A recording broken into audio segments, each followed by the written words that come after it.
ရားနဲ့တွေ့တယ်ဆိုတာကုသိုလ်ကောင်းမှုလုပ်ခဲ့တဲ့ပုဂ္ဂိုလ်တွေပဲဖြစ်တယ်အခုဘုန်းကြီးတို့တွေအခုတရားနာနေကြတဲ့တရားနာပရိသတ်တွေဟာတစ်ချိန်တစ်ခါတော့ကုသိုလ်ကောင်းမှုလုပ်ခဲ့တဲ့ပုဂ္ဂိုလ်တွေ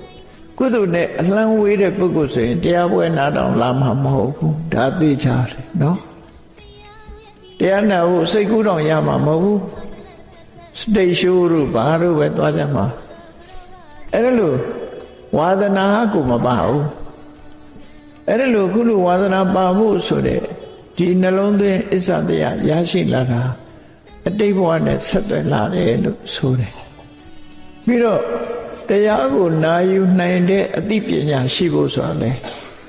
တာမန်နဲ့မရဘူးတရားပွဲမှာလည်းပဲရည်ကြရီပြောပြီးတော့တသောသောရည်ရမှကျင့်တဲ့တရားမျိုးပဲသွားမှာပဲနော်အခုလိုတရား6ဆိုတာဘယ်သူမှမနာ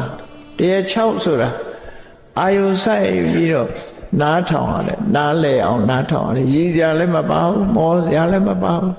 ပုံဝတ္ထုလည်းမပါနော်ပုံဝတ္ထုလည်းအမှန်တမ်းနေပြီးသဘာဝတရားတွေကိုပဲပြောတာဆိုတဲ့တရားပွဲကြတော့ရှေးကတရား6လို့ခေါ်တယ်နော်အဲ့တော့မြန်မာပြည်မှာလည်းရှေးကတရားတွေဟောကြတယ်ရှိစရာမောစရာပုံတို့ပတ်စဟာသားတွေနဲ့ဆိုလို့ရှိရင်တဝါဝတဟာဟာနဲ့အပြင်းပြေတာပေါ့နော်တရား6နဲ့ရင်တော့တဝါဝသန်းတာပဲဖြစ်လိမ့်မယ်ရီမှာတော့မဟုတ်ဘူးတန်းကျင်တဲ့စိတ်တွေနဲ့တန်းကုန်ကြတာပေါ့နော်အေးဝါဒနာဆိုတာအမျိုးစုံပဲအတိတ်ဘဝတော့ကုသိုလ်ကောင်းမှုတွေလုပ်ခဲ့ကြသည့်အတွက်ကြောင့်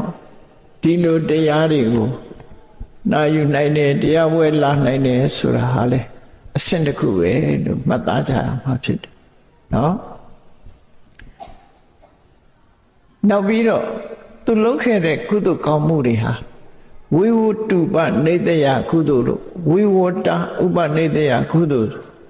ဝိကိယနိဗ္ဗာန်ကိုရည်တန်ပြီးတော့လုပ်ခဲ့တဲ့ကုသိုလ်ကောင်းမှုမျိုးဒါနလှူလဲဣဒံမေပုညံနိဗ္ဗာနတပစ္စယောဟောတုသီလဆောက်တည်လဲဣဒံမေသီလံနိဗ္ဗာနတပစ္စယောဟောတုဆိုတန်တရားကလွတ်ဖို့ဆိုတဲ့ရည်ရွယ်ချက်နဲ့ကုသိုလ်ကောင်းမှုတွေကိုလုပ်ခဲ့တဲ့ပုဂ္ဂိုလ်ဟာလွတ်ရလွတ်ကြောင်းလမ်းကြောင်းဘောကိုရောက်လာတတ်တယ်ပေါ့ပါရမီမပြည့်သေးဘူးဆိုလို့ရှိရင်တော့ကိုယ်အသိဉာဏ်ကရင့်နေမှရင့်တရသီးတောင်မှပဲချိုးတယ်ဆိုတာမဲ့အောင်စားမှချိုးတာလေမဆောင်မဲနဲ့ငယ်ငယ်လေးတရသီးသီးကစားလေးခူးစားလို့ပဲချိုးမလဲနော်အဲ့ဒါ